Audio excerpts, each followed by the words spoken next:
بسم اللہ الرحمن الرحیم۔ حضرت عبداللہ بن مسعود رضی اللہ عنہ سے روایت ہے، انہوں نے فرمایا، جس کو یہ بات پسند ہے کہ وہ اللہ تعالیٰ کو کل اسلام کی حالت میں ملے، اسے چاہیے کہ وہ پابندی سے پانچوں نمازیں وہاں ادا کیا کرے جہاں ان کی اذان ہوتی ہے، مساجد میں جماعت کے ساتھ، اس لیے کہ وہ ہدایت والے کاموں میں سے ہے، اور اللہ تعالیٰ نے تمہارے نبی صلی اللہ علیہ وآلہ وسلم کے لیے ہدایت کے کام مقرر کیے ہیں۔ میری زندگی کی قسم، اگر تم سب گھروں میں نماز پڑھنے لگو تو اپنے نبی صلی اللہ علیہ وآلہ وسلم کی سنت چھوڑ بیٹھو گے، اور اگر تم نے اپنے نبی صلی اللہ علیہ وآلہ وسلم کی سنت چھوڑ دی تو یقیناً گمراہ ہو جاؤ گے۔ میں نے دیکھا ہے کہ ہم لوگوں کی یہ حالت تھی کہ نماز با جماعت سے صرف وہی منافق پیچھے رہتا تھا جس کا نفاق سب کو معلوم ہوتا تھا، اور میں نے دیکھا ہے کہ بیمار آدمی کو دو آدمیوں کے سہارے سے لایا جاتا تھا حتیٰ کہ وہ صف میں شامل ہو جاتا،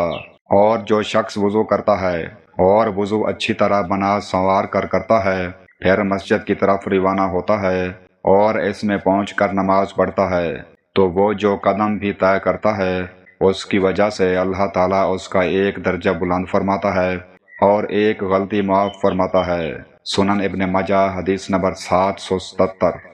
اس حدیث میں حضرت عبداللہ بن مسعود رضی اللہ عنہ نے جماعت کے ساتھ 5 وقت کی نمازوں کی پابندی کی اہمیت بیان کی ہے۔ انہوں نے فرمایا کہ جو شخص قیامت کے دن مسلمان کی حیثیت سے اللہ تعالیٰ سے ملنا چاہتا ہے، اسے اذان ہونے پر نمازوں کو جماعت کے ساتھ ادا کرنا چاہیے، کیونکہ یہ ہدایت کے طریقوں میں سے ہے۔ صحابہ کرام رضی اللہ عنہم جماعت کی اتنی پابندی کرتے تھے کہ شدید کمزور یا بیمار شخص بھی دوسرے کے سہارے مسجد آتا تھا، نیز مسجد کی طرف اٹھنے والے ہر قدم پر اللہ تعالیٰ ایک درجہ بلند فرماتا اور ایک گناہ معاف کر دیتا ہے۔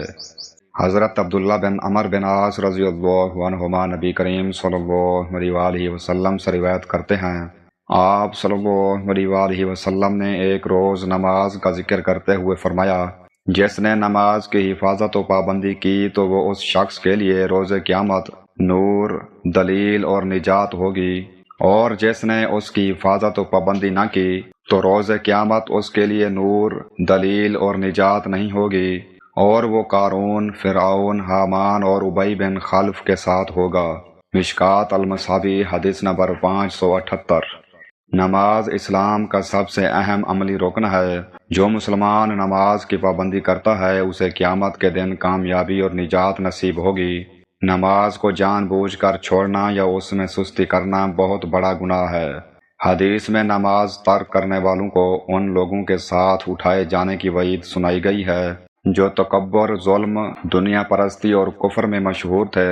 مسلمان کو چاہیے کہ 5 نمازوں کی پابندی کرے، کیونکہ یہی دنیا و آخرت کی کامیابی اور نجات کا راستہ ہے۔